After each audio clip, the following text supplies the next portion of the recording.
Isaías vivió en un periodo turbulento de la historia de Judá, alrededor del siglo octavo antes de Cristo. Fue testigo de la decadencia espiritual de su pueblo, de amenazas extranjeras como el imperio asirio y de la idolatría creciente en Jerusalén. Su ministerio comenzó durante el reinado del rey Usías y se extendió por los reinados de Jotam, Acaz y Ezequías. Este contexto histórico le dio a Isaías una voz profética poderosa. Denunciaba el pecado, advertía del juicio, pero también proclamaba esperanza. Isaías fue llamado de una manera extraordinaria. En Isaías capítulo 6, él describe una visión en el templo donde vio al Señor sentado en un trono alto y sublime. Serafines volaban y clamaban: Santo, Santo, Santo es el Señor Todopoderoso. Toda la tierra está llena de su gloria. Isaías, al ver la santidad divina, se sintió indigno. ¡Ay de mí, que soy hombre de labios impuros! Pero uno de los serafines tocó sus labios con un carbón encendido, purificándolo. Luego oyó la voz del Señor: ¿A quién enviaré? Y él respondió: Heme aquí, envíame a mí. Dios envió a Isaías con un mensaje fuerte: advertir al pueblo sobre su pecado. Isaías denunció la injusticia social, la idolatría y la falsa religiosidad. Él comparó a Judá con una viña que Dios cuidó, pero que solo dio uvas silvestres. Anunció que por su rebeldía vendría destrucción. Sin embargo, no todo era juicio. Isaías hablaba de un remanente fiel que se salvaría y restauraría la relación con Dios. Uno de los aspectos más impactantes del ministerio de Isaías fue su visión profética del Mesías. Isaías predijo el nacimiento de un niño llamado Emanuel, Dios con nosotros, el reinado de un príncipe de paz y un siervo sufriente. En Isaías 53, describe cómo este siervo sería despreciado y rechazado, herido por nuestras rebeliones y cargado con nuestros pecados. Esta profecía es considerada una de las más claras anticipaciones del sacrificio de Jesucristo. Isaías tuvo una relación cercana con algunos reyes de Judá, especialmente Ezequías. Cuando el imperio asirio amenazó con destruir Jerusalén, Isaías animó al rey a confiar en Dios, y Dios obró un gran milagro. Un ángel destruyó al ejército asirio en una sola noche. También profetizó que un día los babilonios vendrían y destruirían todo, lo cual se cumplió tiempo después. Isaías es llamado el profeta de la santidad de Dios. Repetidamente usa el título el Santo de Israel.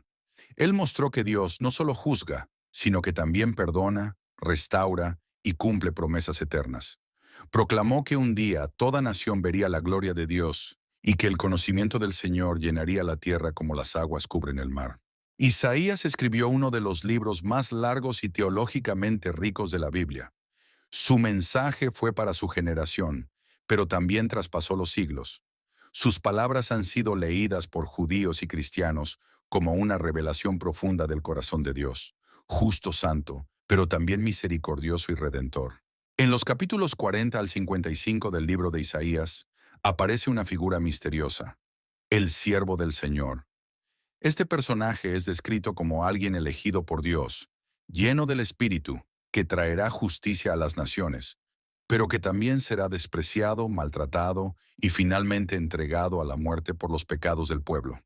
Isaías no menciona su nombre, pero describe su misión con tal claridad que siglos después, muchos lo identificaron con el Mesías. Este siervo no vino con poder militar, sino con humildad y compasión. A través de su sufrimiento, llevaría salvación al mundo entero. Aunque Isaías fue un profeta de juicio, también fue uno de los más poderosos mensajeros de esperanza. Anunció que un día habría un renuevo del tronco de Isaí, una figura mesiánica que gobernaría con justicia. Isaías profetizó una era futura de paz, donde el lobo habitaría con el cordero, y no habría daño ni destrucción. Esta visión de restauración no era solo para Judá, sino para todas las naciones. Su esperanza trascendía la política y se anclaba en el carácter eterno de Dios. Para Isaías, la gloria de Dios era central. Él vio a Dios en su trono, envuelto en majestad, y toda su vida fue una respuesta a esa visión. A lo largo de su libro, Isaías exalta el poder de Dios sobre los ídolos, sobre las naciones y sobre el tiempo mismo. Repite la frase: yo soy el Señor, y no hay otro. Para Isaías, Dios no era uno más entre muchos. Era el único, incomparable, eterno y soberano. Isaías no estuvo solo en su tiempo, pero sí fue uno de los pocos que hablaron con verdad. Muchos profetas hablaban de paz cuando venía guerra, prometían bendición cuando el juicio era inminente. Isaías los confrontaba con valor. Él sabía que hablar la verdad lo haría impopular, pero no podía traicionar la voz de Dios. Su fidelidad contrastaba con la corrupción de los líderes religiosos de su tiempo, quienes buscaban el favor de los reyes más que la voluntad divina. Algo notable en Isaías es su mensaje global.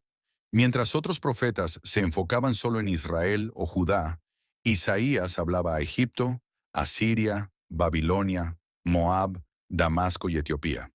Proclamaba que el Dios de Israel era Señor de toda la tierra. Afirmaba que incluso los extranjeros, si se arrepentían, serían acogidos por Dios. Esta visión universal preparó el camino para el Evangelio, donde todas las naciones son llamadas a ser parte del reino de Dios. Isaías fue uno de los primeros en anunciar la caída de Babilonia, mucho antes de que esta nación dominara Jerusalén. Profetizó que un día esta gran potencia caería por mano de los medos, y que sus ídolos serían humillados. Estas palabras se cumplieron en la historia con exactitud. Este nivel de profecía demuestra que Isaías no solo hablaba para su tiempo, sino que su mensaje abarcaba siglos. Dios le dio una visión que iba más allá de su generación. Ser profeta no era fácil. Isaías enfrentó rechazo, incomprensión y oposición. Algunos historiadores judíos antiguos, como en el Talmud, afirman que Isaías fue martirizado durante el reinado de Manasés, posiblemente aserrado en dos. Aunque esto no está en la Biblia, muestra cómo su fidelidad le costó la vida. Isaías no se rindió, no retrocedió ante los poderosos. Él sabía que su recompensa no estaba en la tierra, sino en el Dios que lo había enviado. Siglos después de su muerte, el eco de Isaías resonó con fuerza en la vida de Jesús. Cuando Jesús comenzó su ministerio, leyó en la sinagoga el pasaje de Isaías 61. El Espíritu del Señor está sobre mí, por cuanto me ha ungido. Y dijo, hoy se ha cumplido esta escritura. El apóstol Juan citó a Isaías cuando dijo que vio la gloria de Cristo y habló de él. Los evangelios, las cartas apostólicas y el Apocalipsis están llenos de referencias al profeta. Isaías no solo fue un profeta para su tiempo, sino también para el tiempo del Mesías y la era de la Iglesia.